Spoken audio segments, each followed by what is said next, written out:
Bonjour à tous, un autre overtime pour continuer la saison, qui hier avec un match de prestige et plus que ça, puisque les Warriors depuis le début de saison, on pouvait penser qu'ils avaient un calendrier qui était etc. etc. Ils avaient fait un parcours quasi sans faute.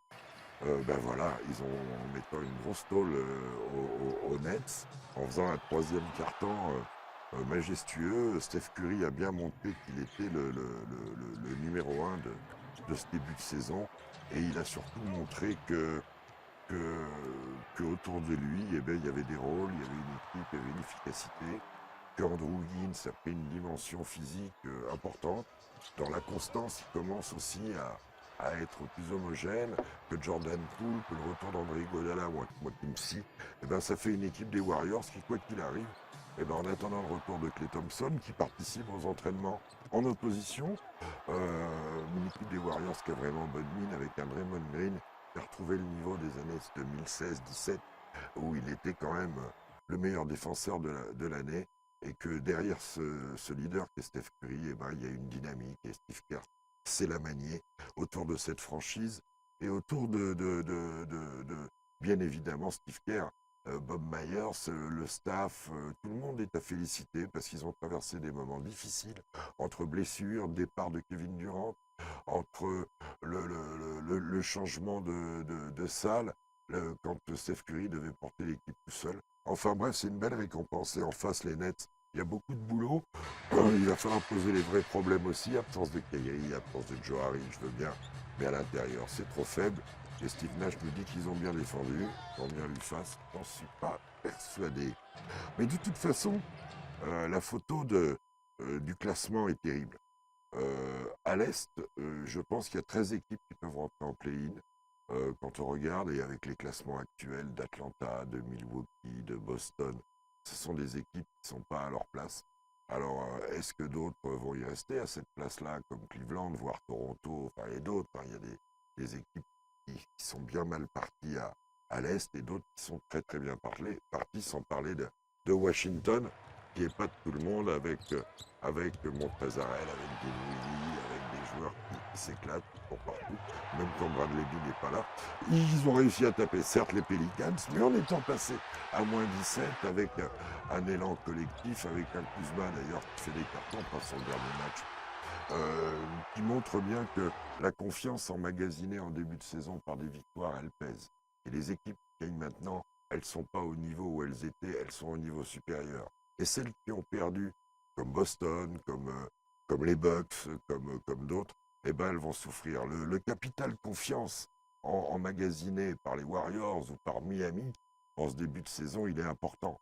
Il est important. Par Washington, il est important. Voilà. Quant à l'Ouest, alors à l'Ouest, j'ai pas envie de sortir Nouvelle-Orléans tout de suite de la boucle. Zion Williamson a l'air d'être sur le retour. Bon, très bien, on va attendre un peu, mais si c'était pas ce doute-là, je dirais qu'il y a 11 équipes pour 10 places. Là, les Spurs n'en ont gagné 4, Houston va pas en gagner beaucoup. Ça va être difficile pour certaines équipes, même pour OKC qui bataille bien, et on est triste en ce moment de la situation de Théo Maldon qui est envoyé en G-League. Alors, pas que ce soit honteux d'aller en D-League, mais avec ce qui a été fait l'année dernière, et on a beau m'expliquer ce qu'on veut, hein, que l'année dernière, c'était parce que SGA était blessé, que parce que ceci, que parce que cela, le gamin, il a fait des choses. Donc, ces choses-là, qu'on me dise que John Giddy, l'Australien, est tellement un projet du club, de la franchise, drafté sixième et qu'il est prioritaire, je comprendrais mieux. Enfin bref, on souhaite à Théo de rester fort dans la tête, il n'y a que ça à faire, et de rester prêt. Au-delà de ça, OKC ne va pas en gagner des tonnes. Et je pense qu'il y a vraiment 11-12 pour 10. Voilà. Euh, cette fin d'Overtime, je vais consacrer un gros chapitre à Steph Curry.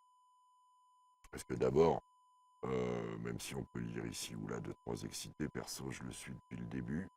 C'est un physique qui m'a toujours plu. Le petit gamin, c'est un fils d'eux, donc c'était plus facile à cibler.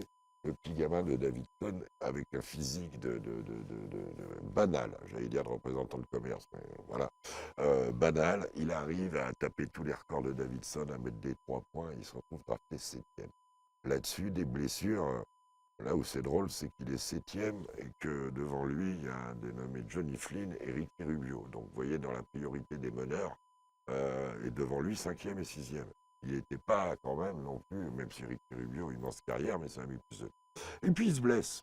Et puis il y a un mec qui s'appelle Mark Jackson, là je vous la fais courte, qui arrive et qui pense en faire un meneur. Il y a beaucoup de gens qui sont sceptiques. J'en faisais partie parce qu'il était vraiment shooter. Et il devient meneur avec les Thompson à ses côtés et il devient Steph Curry. Et il arrive à ce niveau, d'être 2 fois MVP de la saison régulière, donc une fois sans que personne ne vote autre chose que Curry numéro 1, avec toujours son physique qui se développe. Maintenant, il est étoffé, vous le verrez. Vous le voyez gamin, c'est un espoir, c'est babyface. Et avec cette manière de jouer, il a réinventé. Il a réinventé le jeu.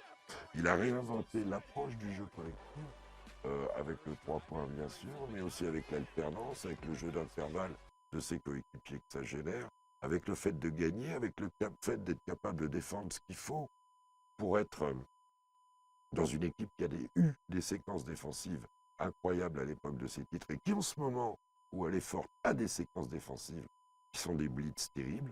Donc, il a tout ça, mais c'est un fils d'eux, c'est une enfance un peu dans le coton. Euh, il n'est pas scandaleux, il est plutôt même paisible. C'est les Warriors, c'est pas non plus la franchise la plus exposée, même si elle est revenue dans l'actu là depuis 26 ans. Et son histoire fait que je pense qu'il a manqué de reconnaissance. C'est un joueur fantastique qui restera dans la légende de ce sport. Et la Ligue, la NBA, je l'ai dit hier avec Paris, on a de la chance de l'avoir, comme on a LeBron, comme on a KD, comme on a des joueurs qui sont des favoris. Voilà, en plus il y a le côté artistique. Et puis le truc, c'est que même Tony Parker à son niveau, qui est immense, eh ben, il y a des gens qui jouent comme lui derrière. Quand on est aussi fort, avec un physique comme ça, eh ben, on crée des vocations. Et des fils de Steph Curry, il y en arrive. La distance est en train de disparaître. La prise de risque en première intention est en train de disparaître. Le maniement de balle devient un quotidien pour tout le monde. Rien que pour toutes ces choses-là, et on pourrait en développer à l'envie, eh ben, il faut remercier Steph Curry. Après, les Warriors gagneront pas. Moi, perso, en début de saison, je les voyais pas loin des playoffs. Vous voyez, je les voyais entre cette zone, je crois que j'avais dit, on l'a vérifié avec Nico et avec Pierre, entre 5 et 8 pour l'overtime de présentation. Ils sont au-dessus. On verra si ça durera avec les Thompson. Je reste persuadé qu'à l'intérieur, ça reste court. Il faudra que ce petit monde apprenne à jouer ensemble parce que 1+1 ne fait pas toujours 2 en basket et encore moins quand on l'additionne sur 5. Voilà. C'était le petit coup de cœur de la semaine pour Steph Curry, mais chaque année, je vous en fais un. Voilà. Allez, ciao, ciao.